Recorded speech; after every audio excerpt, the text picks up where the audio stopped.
1. Subscribe করুন, bell বাটনে click করুন।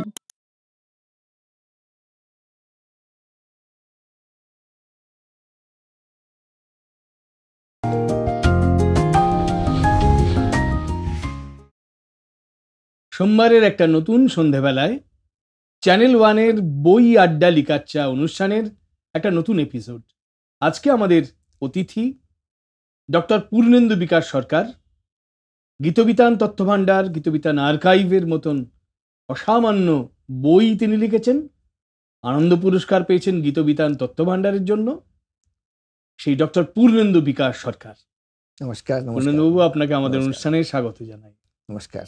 আমি খুব ভালো লাগছে আজকের এই একটা ঋদ্ধ অনুষ্ঠানে আসবার জন্য।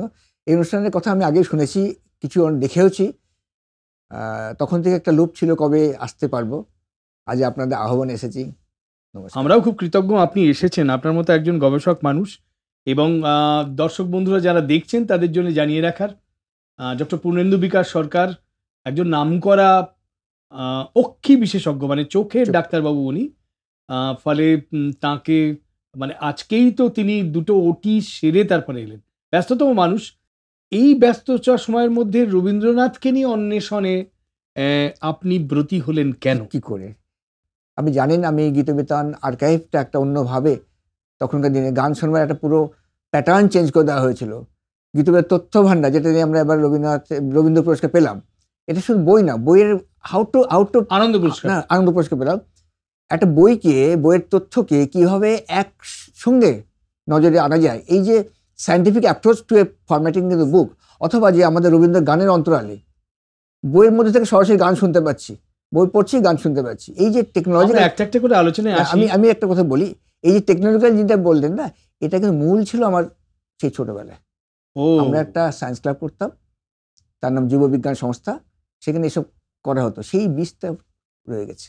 আস্তে আস্তে আমি রবীন্দ্রনাথ একটুখানি আমি তুলে ধরে দেখাই। এরকম এই যে বইটা দেখতে পাচ্ছেন, রবীন্দ্রনাথ ঠাকুরের গীতবিতান তথ্যভাণ্ডার, অসাধারণ একটা বই। এর পাতায় পাতায় গানের সংখ্যা উল্লেখ করে গানের কথা বলা আছে, তার পাশাপাশি কোথায় এই গানটা পাওয়া যাচ্ছে বলা আছে, তার পাশাপাশি রচনাকাল, রচনার সময়, তার পাশাপাশি তথ্যপঞ্জি, এটা কোনো নাটকের উপলক্ষে গাওয়া হয়েছিল কিনা, কোনো গানটা সুরুল কুটি বাড়িতে বসে লেখা হয়েছিল কিনা, কোনো গানটা দেশে না বিদেশে লেখা হয়েছিল, কোনো গানের উৎসমূলে কিছু আছে কিনা, এবং তথ্যপঞ্জি 2, সেটাও কোনো কাব্যগ্রন্থের গান কিনা, কবিতা থেকে সুর দেওয়া গান কিনা, এই সমস্ত তথ্যপঞ্জি একসাথে হাতে।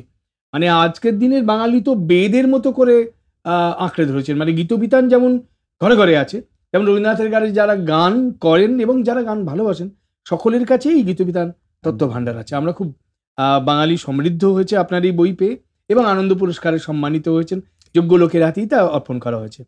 আচ্ছা, আমরা দেখেছি শঙ্খ ঘোষ এই বইটির উদ্বোধন করেছিল। একদম, শুধু উদ্বোধন না, পুরোটাই আমাকে উৎসাহ, তথ্য, সাহায্য সব উনি করেছেন, গাইড করেছেন বলা যেতে পারে। এটা শঙ্খবাবুই কি রবীন্দ্রনাথের কাজে আপনাকে উৎসাহিত করেন, নাকি আপনি কাজ শুরু করে গিয়েছিলেন? না, আমি আগেই শুরু করেছি এবং শঙ্খদা সেটাকে মানে বুস্ট করেছেন। সেই শুরুটা হয়েছিল সেই 2003 সালে, যখন আমি গীতবিতান আর্কাইভ করেছি, তৈরি হয়ে মনে হলো একবার ওনাকে দেখাতে পারলে ভালো হতো। উনি তখন একমাত্র লোক যাকে আমরা এই জিনিসগুলো আর ভয় পেতাম, গম্ভীর মানুষ, হয়তো পাত্তা দেবে না। ও মা, যখন দেখালাম জিনিসটাকে আমি ল্যাপটপ দিয়ে, তিনি এত উচ্ছ্বসিত হলেন যে ভূমিকা লিখে দিলেন, অসাধারণ ভূমিকা লিখে দিলেন। এবং তারপর তো আস্তে আস্তে ইতিহাস, আজকে মানে উনি যাওয়ার আগের দিন পর্যন্ত আমাদের সঙ্গে সবার মতো বন্ধুত্ব। আমার মনে আছে আপনি রবীন্দ্র সদন থেকে বেরিয়ে একবার আসছেন, শঙ্খবাবু, আমরা বোধহয় শিশির মঞ্চে কোন একটা অনুষ্ঠানে ছিলাম, সেখান থেকে বেরিয়ে যাচ্ছি, আপনার সঙ্গে দেখা হলো শঙ্খবাবু নন্দনের সামনে। উনি বললেন এই দেখো, বলে আপনাকে প্রথম সেদিন আলাপ করলেন যে ইনি করছেন একটা আর্কাইভ করছেন বিরাট, আপনি তখন সকলকে নিয়ে করাচ্ছিলেন রেকর্ডিং, রবীন্দ্র গানের অন্তরালে সমস্ত রবীন্দ্র কবিতাগুলো করাচ্ছিলেন। যত কবিতা রবীন্দ্রনাথ লিখেছেন সমস্ত ওই একটা পেন্ডের মধ্যে ঢুকে দেওয়া হয়েছে, এবং প্রত্যেকটা কবিতা আবৃত্তি, এবং প্রত্যেকটা কবিতা যাবতীয় বিভিন্ন লোককে দিয়ে আবৃত্তি করেছে। 245 জন শিল্পী ছিল কলকাতা, সবাই ছিল, কে ছিল না?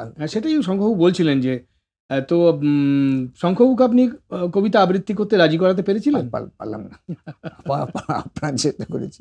ওই এক কথা, আমার গলাটা না ভাই নেই একদম। আমি বললাম, শঙ্করদা আপনাকে গলা আপনি রেকর্ড করে দিন, আমরা সফটওয়্যার দিয়ে এমন গলা করবো সে ছোটবেলায় গলা হয়ে যাবে। রাজি করাতে পারে না। অথচ যেদিন আমাদের প্রেস রিলিজ হলো ওই আমাদের প্রেস ক্লাবে, উনি কি বললেন, যেটা আনন্দবাজারে বেরিয়েছিল, উনি বললেন যে এরা 235 জনকে দিয়ে আবৃত্তি করেছে, কিন্তু আমাকে পাত্তা দেয়নি, আমাকে সুযোগ দেয়নি। পরের দিন আনন্দবাজারে খুব বড় করে লেখা হয়েছিল এই কথাটাকে। সেই তো এই যে তখন কি আপনি প্রখ্যাত আবৃত্তিকারদের দিয়ে করেছিলেন না কবিরা সবাই? না, সব কলকাতায় যারা, একজন নাম বলুন, যার নাম বলবো সেই আছে, ব্রতত্রী, সুমন্ত সেনগুপ্ত, উৎপল কুণ্ডু, কাজল সুর, বিজয়লক্ষ্মী বর্মন, সুভদ্রা, এমনকি আমাদের আনন্দ পাবলিকেশনের, আনন্দবাজারের আনন্দ প্রকাশনের সুবিদ্যা, সবাই যাকে বলে সে রাজি হয়েছে। এবং কেউ কিন্তু একটা পয়সা নেয়নি। আমি বলেছি আসতে হবে ব্রততী, তোমাকে আসতে হবে, আমাকে আবৃত্তি করে দিতে হবে, নিজের পয়সায় করে দিল আমাকে। এই ভালোবাসা কোথায় পাবো না? এটা এখন ওই ক্লিক করলেই শোনা যায় একদম। সেটা ওপেন টু অল। কি না, ওটা একটা পেন ড্রাইভ কিনতে হবে, পেন ড্রাইভ নিতে হবে, পেন ড্রাইভ একটা নিতে হবে, ছোট পেন ড্রাইভ, সফটওয়্যার ঢোকাতে হবে কম্পিউটারে। শুধু তাই না, শুধু আবৃত্তি না, আপনি রবীন্দ্রনাথের সফটওয়্যারে ঢোকালে ওটা ডাউনলোড হয়ে যাবে, অটোমেটিক ডাউনলোড হয়ে যাচ্ছে।